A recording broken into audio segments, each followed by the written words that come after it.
নমস্কার সকলকে। আজকে আপনাদের দেখাবো আইআরসিটিসির রিটায়ারিং রুম কেমন হয়, এসি ডরমেটরি বা সিটিং প্লেস বা আপনাদের বাঙ্কার রুমগুলো। চলুন প্রথমেই দেখা যাক এদের রিসেপশনটা যথেষ্ট সাজানো গোছানো, সুন্দর, এবং এখানে আপনার বিভিন্ন টাইমের আপনি রুম পেয়ে যাবেন। এটা লঞ্চ এরিয়া, এখানে আপনি ঘন্টা হিসাবে বসতে পারবেন লাউঞ্জে, আর বসার জায়গা অনেকগুলো আছে এবং সোফাটা ভালোই আরামদায়ক। তারপর আমার অলরেডি আইআরসিটিসির অ্যাপ থেকেই পিএনআর দিয়ে রুম বুক করা ছিল।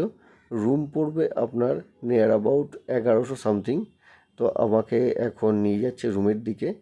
তো ভারতীয় রেলের কাছে আমার একটাই রিকোয়েস্ট, আমরা যারা এখানে টাকা দিয়ে থাকছি তাদের জন্য একটা ন্যূনতম পরিষেবা দেওয়া দরকার। আসার জায়গাটা ছিল খুবই নোংরা। আর এখানে আপনি দেখতে পাচ্ছেন এটা হচ্ছে কমন টয়লেট।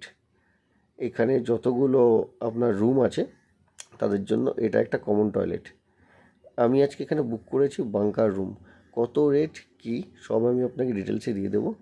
এগুলো একটা রুম এবং এটার মধ্যে দুটো করে বেড আছে। আমি পেয়েছি 107 এই রুমটা।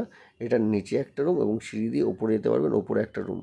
আপনার রুমে এখানে বেডশিট চেঞ্জ করা আছে, বেডশিটটা মোটামুটি পরিষ্কারই, কিন্তু বালিশটা খুবই নোংরা ছিল।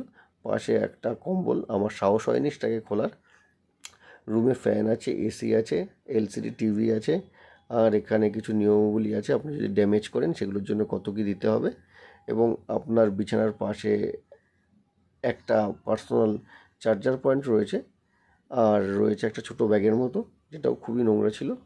আর পাশে রয়েছে একটা আয়না এবং আপনার সঙ্গে সেখানে কিছু রয়েছে ডেন্টাল কিট আর কিছু জিনিস, একটা পার্সোনাল জলের বোতলও ছিল। Thank you. ভালো লাগলে লাইক অ্যান্ড শেয়ার করবেন সবার জন্য।